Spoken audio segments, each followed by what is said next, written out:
Good morning all of you. Please like and subscribe my channel. आज जो हम पढ़ेंगे वो दिल्ली सल्तनत का जो है चौथा वंश है सैयद वंश। पिछली क्लासों में हम लोगों ने पढ़ा गुलाम वंश, खिलजी वंश, तुगलक वंश और सैयद वंश और अंतिम वंश है लोधी वंश। तो आज चौथा वंश है सैयद वंश। सैयद वंश का जो टाइम पीरियड है वो क्या है कि 1414 एडी से लेकर 1451 एडी। क्लियर हुआ? 14 से लेकर 1451 एडी। एक बार दिल्ली सल्तनत का यदि पूरा टाइम पीरियड देखें तो टाइम पीरियड है 1206 से लेकर 1526 तक। इस 1206 से लेकर 1526 तक दिल्ली सल्तनत पे लगभग 5 वंशों ने राज्य किया है। पहला वंश है गुलाम वंश, जिसका टाइम पीरियड आप जानते ही हैं कि 1206 से लेकर 1290 तक गुलाम वंश की सत्ता रही। 1290 से लेकर 1320 तक खिलजी वंश की सत्ता रही और 1320 से लेकर जो है 1414 ईस्वी तक जो है तुगलक वंश की सत्ता रही और 1414 से लेकर 1451 ईस्वी तक यह सैयद वंश रहा। काफी छोटा टाइम पीरियड है इसका, मात्र लगभग 37 वर्षों तक यह वंश राज्य करता है। अब देखें कि पिछली क्लासों में आपने पढ़ा कि जो तुगलक वंश है, तो तुगलक वंश का एक शासक है, अंतिम शासक है, जिसका नाम है नसरुद्दीन। नसरुद्दीन के समय में 1398 ईस्वी में भारत पर तैमूर का आक्रमण होता है। भारत पर तैमूर लंग का आक्रमण कब होता है? तो 1398 ईस्वी में। इस समय शासक कौन है? तो वंश है तुगलक वंश का राज्य चल रहा है दिल्ली सल्तनत पे और तुगलक वंश का शासक है नसरुद्दीन मोहम्मद। ठीक है, आक्रमण करता है और इस समय नसरुद्दीन मोहम्मद जो है दिल्ली सल्तनत का सुल्तान है। नसरुद्दीन तैमूर के सामने अपनी तलवारें रख देता है, यानी अपनी पराजय स्वीकार करता है और तैमूर लंग भारत को काफी लूटता है, ज्यादातर धनों का इकट्ठा करता है और पुनः तैमूर जो है पैर से लंगड़ा है लेकिन काफी योद्धा है, तुर्क है और यह भारत के लगभग ज्यादातर उत्तरी हिस्से को लूटा और यहां से लूटकर यह पुनः जो है कहां चला गया? मंगोलिया चला जाता है, अपने देश चला जाता है। अब देखें यहां पे कि यह अपने देश तो चला गया लेकिन अपने द्वारा विजित जो प्रदेश थे जैसे मुल्तान, लाहौर और दीपालपुर, यह प्रदेश, इन प्रदेशों को तैमूर ने जीत रखा था। इस प्रदेश का जो है सूबेदार नियुक्त करता है किसे? तो खिज्र खां को। खिज्र खां कौन है? तो खिज्र खां तैमूर लंग का ही सेनापति था। खिज्र खां को मुल्तान, लाहौर और दीपालपुर का सूबेदार नियुक्त करके वह पुनः अपने देश चला जाता है।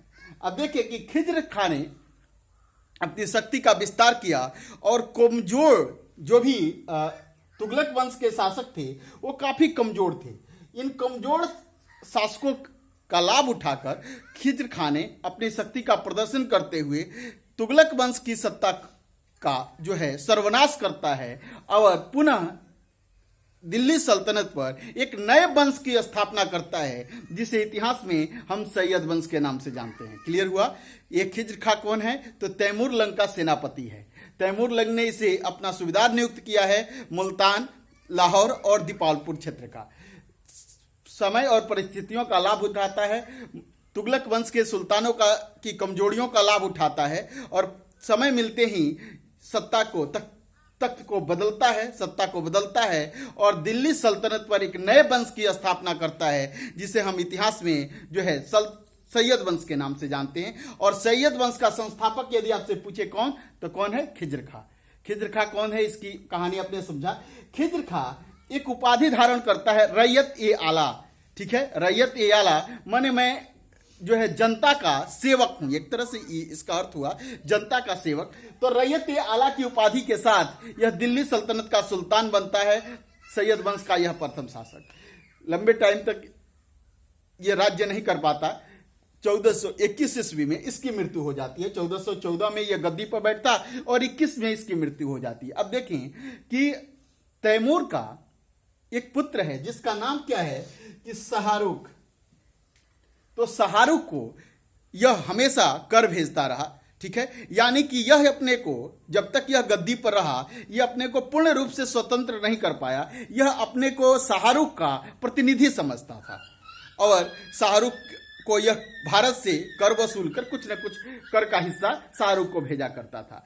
लेकिन इसकी मृत्यु के बाद इसका पुत्र जो है मुबारक खां, इसका पुत्र है मुबारक खां, 1421 ईस्वी में मुबारक खां दिल्ली सल्तनत का सुल्तान बनता है।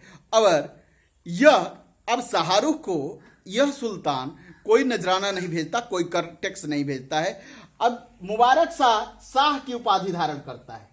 मुबारक शाह की उपाधि के साथ दिल्ली सल्तनत का सुल्तान बनता है। इसका टाइम पीरियड काफी छोटा है और यह दिल्ली के सुल्तान बनने के साथ दो महत्वपूर्ण कार्य करता है। इसके दरबार में एक बहुत बड़ा दिल्ली सल्तनत काल का एक बहुत बड़ा विद्वान जिसका नाम है याहिया बिन अहमद सरहिंदी, याहिया बिन अहमद सरहिंदी, याहिया बिन अहमद सरहिंदी। यह याहिया बिन अहमद सरहिंदी ने एक पुस्तक लिखी है। इस पुस्तक का नाम है तारीख ए मुबारक शाही, तारीख ए मुबारक शाही। यह मुबारक शाह को समर्पित पुस्तक है याहिया बिन अहमद सरहिंदी द्वारा।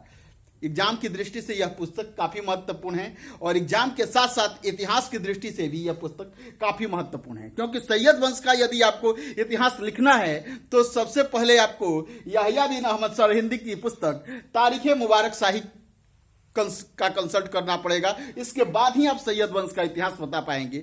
हम जो भी अभी आपसे चर्चा कर रहे हैं कि खिज्र खां कौन है, तैमूर का सेनापति है, किन किन क्षेत्रों का तैमूर ने इसे सूबेदार नियुक्त किया है, ये सभी बातें तारीख याहिया बिन अहमद सरहिंदी के पुस्तक तारीख मुबारक शाही के आधार पर कहती हैं। तो इस पुस्तक का नाम याद रखेंगे, एग्जाम की दृष्टि से भी यह पुस्तक काफी महत्वपूर्ण है। अब इसके बाद दूसरा इसका महत्वपूर्ण कार्य है ये, इसने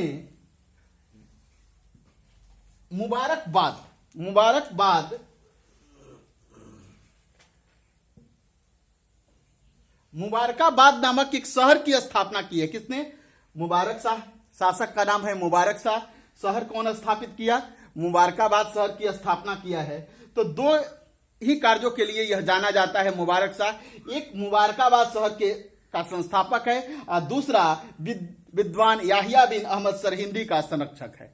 इसके बाद से एक अंतिम शासक इस वंश में होता है जिसका नाम है अलाउद्दीन आलम शाह। यह सैयद वंश का अंतिम शासक है। सैयद वंश के इस अंतिम शासक को सत्ता से हटाकर लोदी वंश का संस्थापक बहलोल लोदी वंश की स्थापना करेगा। अगली क्लास में हम लोदी वंश का इतिहास पढ़ेंगे। दरअसल थैंक यू, धन्यवाद।